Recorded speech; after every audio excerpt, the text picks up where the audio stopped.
Sejam todos muito bem-vindos e bem-vindas a mais um programa da Nina. E hoje a nossa dica aqui é para quem tem aquele probleminha nos pés. Você costuma comprar sapato de salto alto ou um sapato muito apertado. Enfim, um sapato que não é para você, mas é tão bonito, que você quer aquele sapato e vai usar de qualquer jeito. Aí chega em casa, no final do dia, está tudo doído, né? Está tudo esfolado, mas a gente tem alguns recursos para te ajudar aí, alguns paliativos, né, para te ajudar aí com essas dores e esses probleminhas. E para explicar para a gente como é que a gente pode utilizar esses recursos, eu estou aqui com a queridíssima fisioterapeuta Isabel Pérez. Muito prazer em te receber novamente. Obrigada, Nina, é sempre um prazer.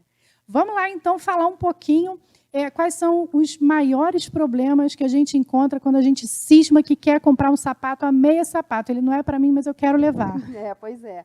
O que acontece? A gente sempre precisa observar os sapatos que a gente está pretendendo consumir, né, conquistar. O que acontece? A gente precisa pensar nessa altura da parte do calcanhar do sapato. Se o seu sapato ele não tem essa altura, tem os recursos das calcanheiras, que vão fazer, né, essa função aqui de levantar um pouquinho o seu calcanhar. Então, a gente precisa sempre observar isso aqui, né? Por exemplo, esse sapato aqui seria um recurso para aumentar essa parte de trás do sapato. Nesse caso aqui não dá para usar nesse sapato porque ele é aberto, mas se fosse uma sapatilha, um sapato fechado, é um dos recursos que a gente utiliza para ficar mais confortável essa parte do calcanhar. É um amortecedor, no caso, que a gente Exatamente. pode colocar dentro do sapato para aliviar essa tensão no calcanhar. Exatamente. Ele pode ser indicado, né, para tênis, para uns sapatos fechados e que são mais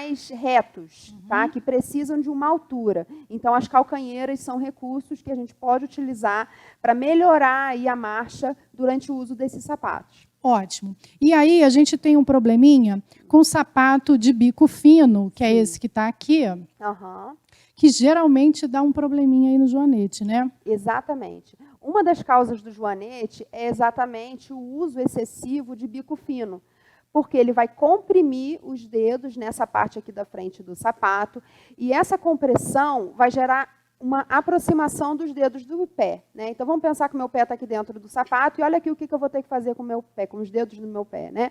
Vai ter que ficar tudo apertadinho e sobrecarregando na hora da marcha. Quando a gente pensa em sapato, a gente sempre pensa na questão da marcha. Apoio de calcanhar, apoio total do pé e apoio dos dedos. Então, a gente está fazendo isso aqui o dia inteiro, ó.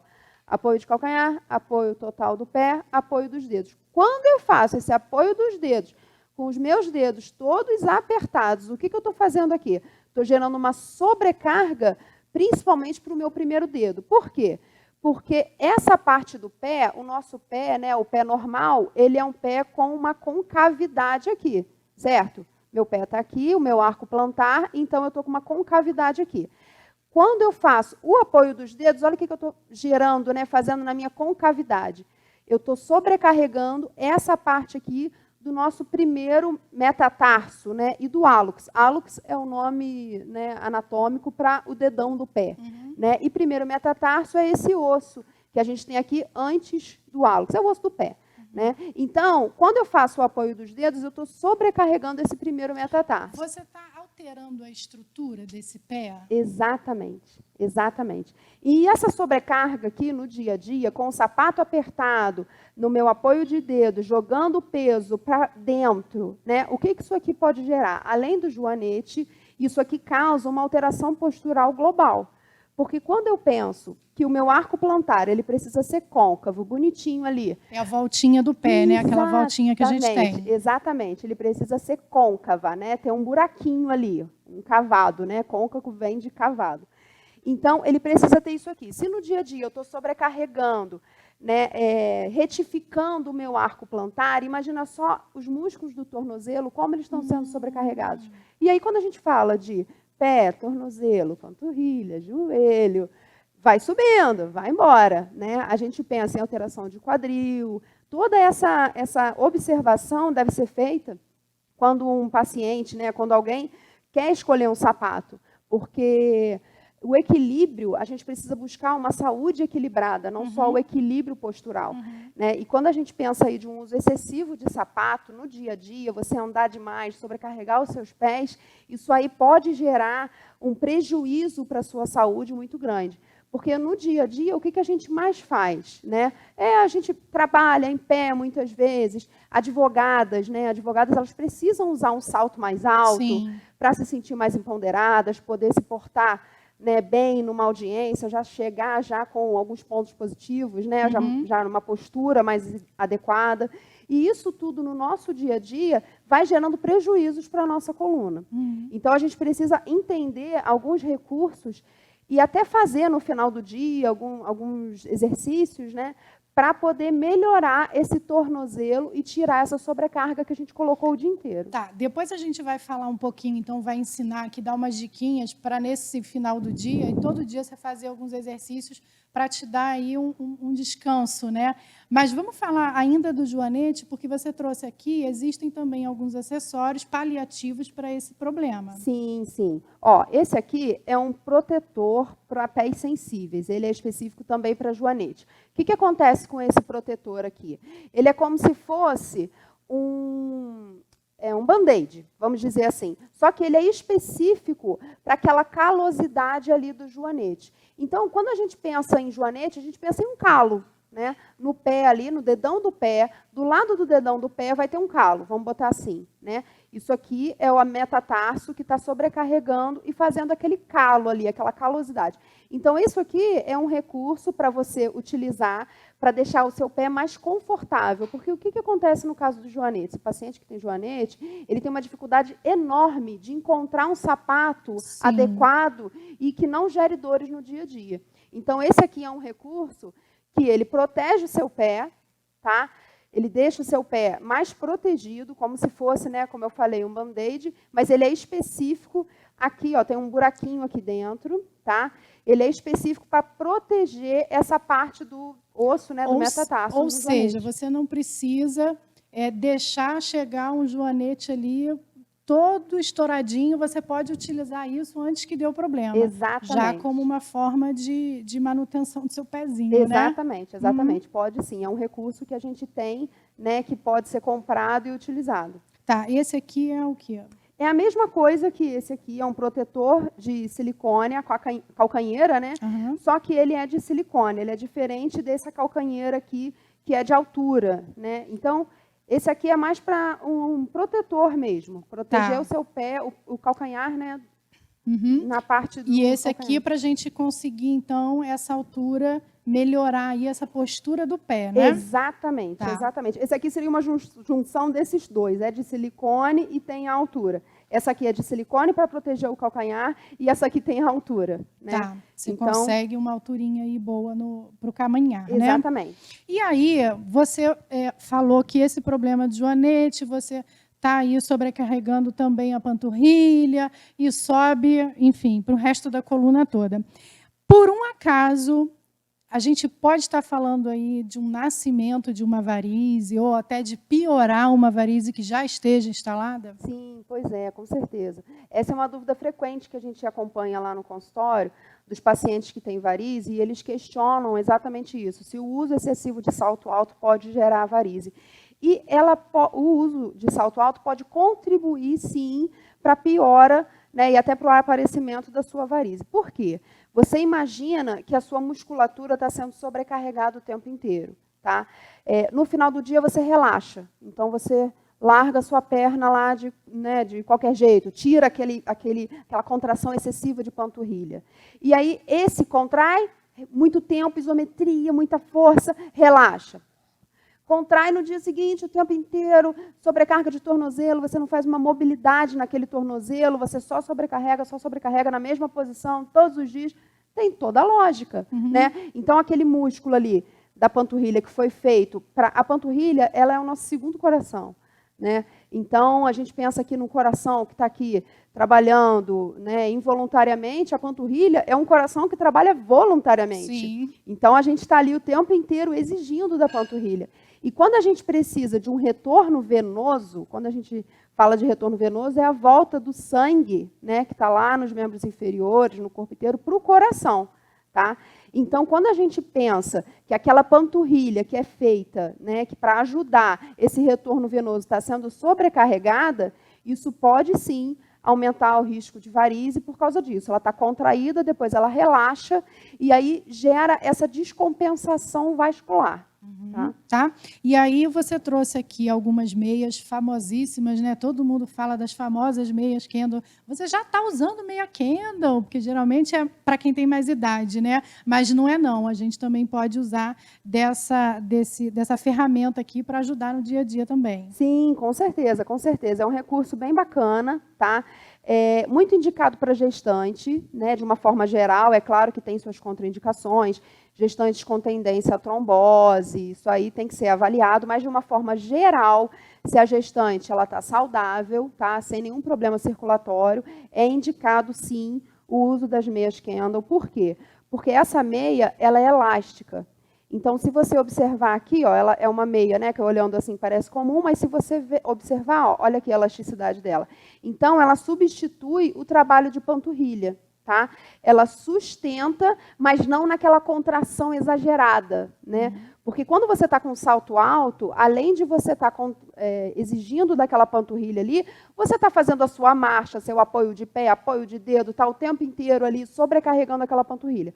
Quando a gente está falando de uma meia de compressão, a gente está falando de um retorno venoso mantido constantemente, ou seja, a meia ela mantém a sua panturrilha, o seu membro inferior, né, se for uma meia completa, aí, uma meia calça, e ela está gerando essa facilitação para o retorno venoso, para voltar o sangue para o coração. É completamente diferente da contração de panturrilha quando eu tenho um salto alto. São duas coisas distintas. Ou seja, na verdade, todo mundo deveria usar uma meia Kendall pelo menos uma vez por dia. Sim, com certeza. Para ajudar nessa questão vascular. Com certeza. A meia Kendall também tem uma outra coisa interessante, que é a forma de colocação, tá? Então, ela tem uma parte mais grossinha em cima e uma parte mais fininha embaixo. Você vai dobrar ela todinha, tá? Colocar aqui, ó, seu dedinho. Vou botar como se fosse... Deixa eu tirar aqui o anel, peraí.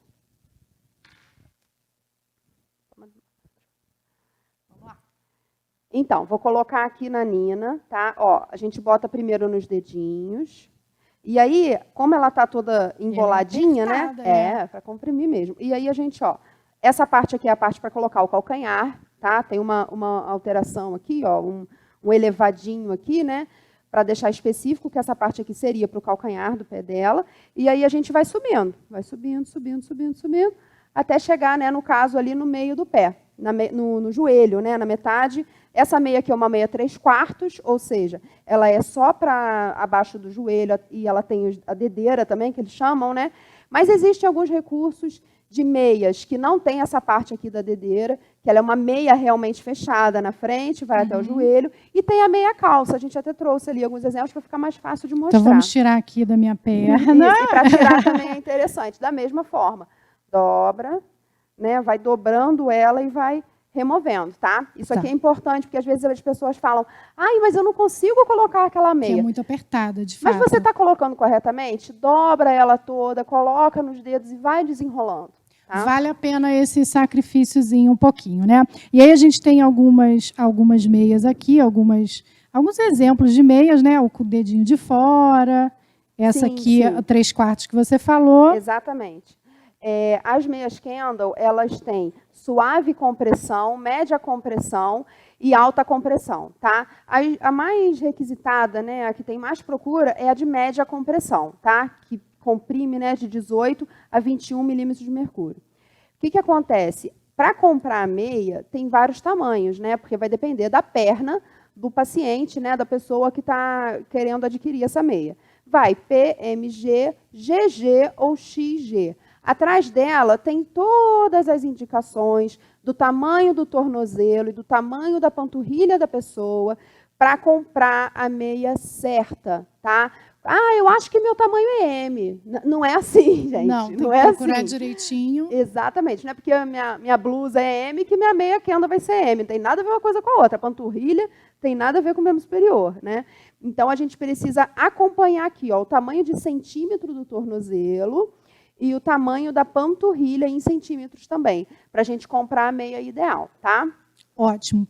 E aí a gente vai fazer o seguinte, o tempinho já está acabando ali, a Isabel vai ensinar alguns truquezinhos, aí, alguns exercícios bem basiquinhos mesmo, para você estar utilizando dessa ferramenta aí no seu dia a dia para amenizar essa dor que você sente durante o seu caminhar, tá? Então, agora a gente já guardou, né, os acessórios.